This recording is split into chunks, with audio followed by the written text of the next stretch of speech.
Hi, everybody. It's Deirdre, and I have been talking to a bunch of people about the dilemma of blame. You know, that experience where you're talking to somebody and you end up getting really heated up and emotionally revved up. And it's often when we're charged up or protesting because of some injustice, or we feel out of control, or something has happened from outside that we feel blamed for, and we feel powerless to change things, right?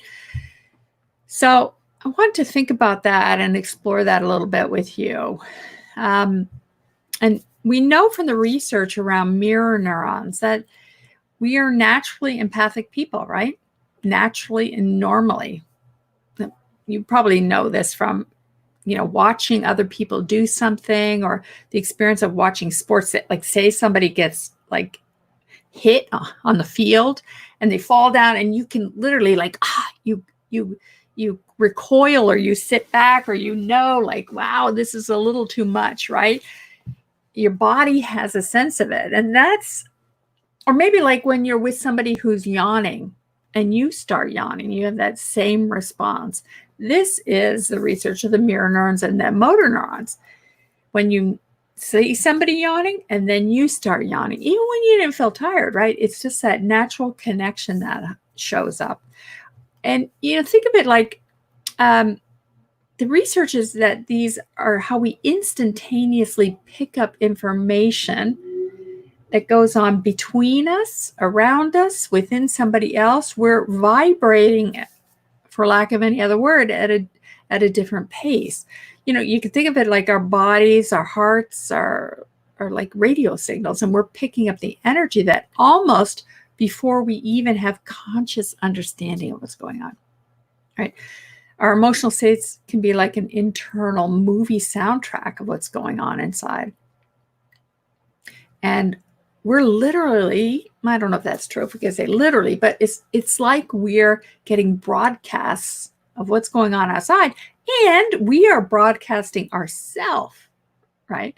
If you think of, remember, some of you might be too young for this, but Pigpen, Charles Schulz's Peanuts comic strip, right? He had Little Pigpen was a guy who walked around and he had this dust of cloud everywhere, and then it was visible to the eye, but our emotional states like get broadcast in that same similar way, right?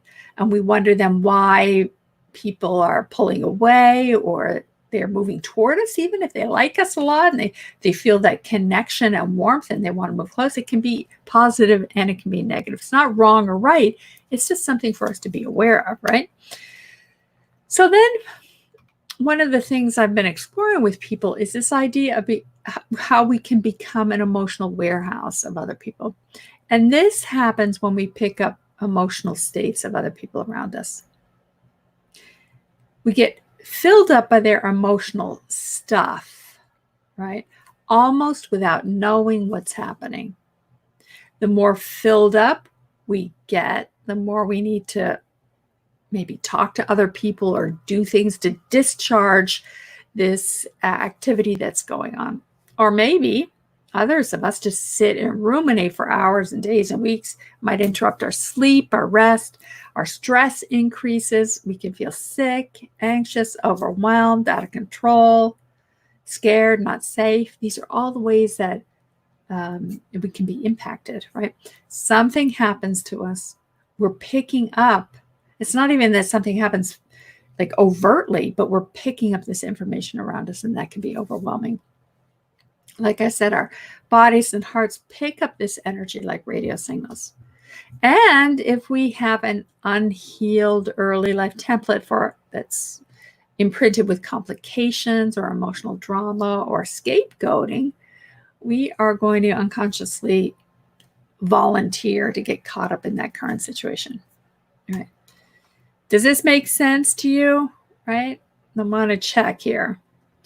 It's almost as if our genetic template interacts with our environment. Like, so who we are inside interacts with our environment to influence how we perceive the world around us.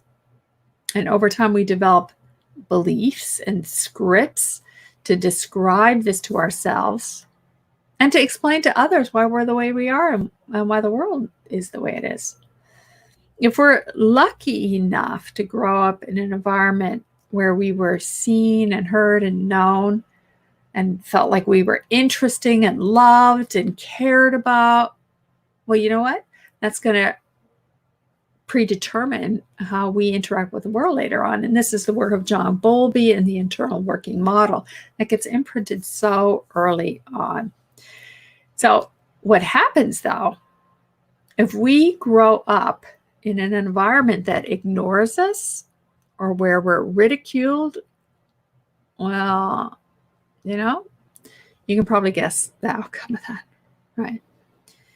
But here's what I say to people always. All is not lost. Really important to remember that all is not lost.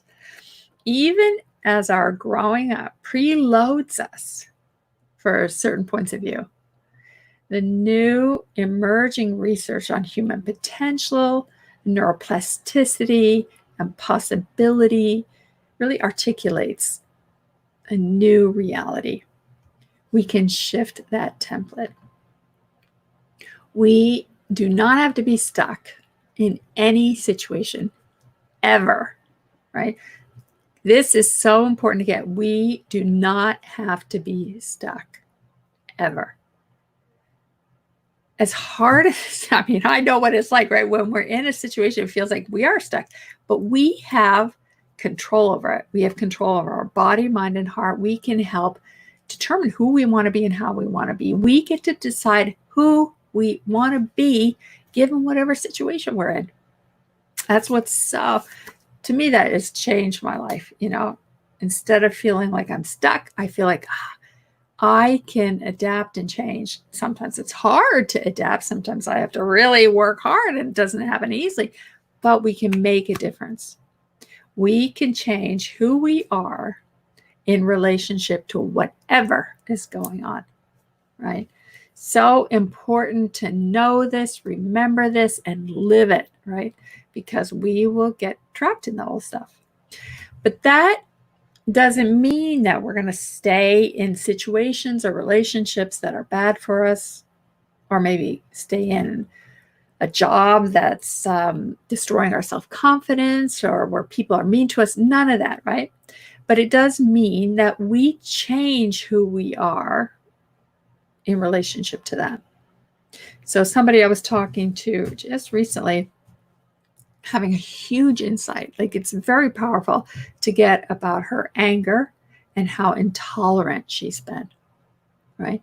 And so she's beginning to see that's why life creates itself around it, and that as she changes herself, literally her external world changes. So the beauty of it is we can, as we change ourselves, our external world changes. And many of you have heard me talk about the developmental task of the adult versus the child. We realize as children, we were hoping, and we should have had, as kids, we should have had it given to us and a self built from inside that would allow us to be with life the way that it is. But that's just not what happens, right? For most of us, for some lucky people, thank goodness that's what happens. But for many of us, that's not the case. So what we have the wonderful opportunity to do is then learn, how do I change myself inside so that my external world can change? If you want more on that, there's a piece on my website. You can get the written piece here. So like I said, it doesn't mean that we stay in situations that are bad, but we use those situations to help see that imprint in us, that pattern, so that we can work with that pattern and change, so that we change who we are and the basic template that suggests how we are perceiving the world. That's the key, right? We change the contact lens. This is what the internal working model is. We have like a lens that we see through life with, that the early imprinting that happened to us then affects how we experience the world. And we experience that internal working model as reality. But our gift is that we can change that. You know, we can get out of bad situations. We can develop the courage and strength and self-esteem to make the changes we want in our lives. And so this is how we can then protect ourselves, and the world is so exciting and vibrant and alive. And so a lot of information is coming out, and sometimes it's overstimulating for us. And if we're around people that are broadcasting unclarity and confusion, then that makes it a little more complicated. So we have to work on developing psychological and energetic protective barriers that can filter out what's overstimulating, right? And the key bit to that is beginning to see where our vulnerabilities are, or looking at the pattern. How was it early imprinted in us? Because that is going to tell us where we learn to do it a little bit differently.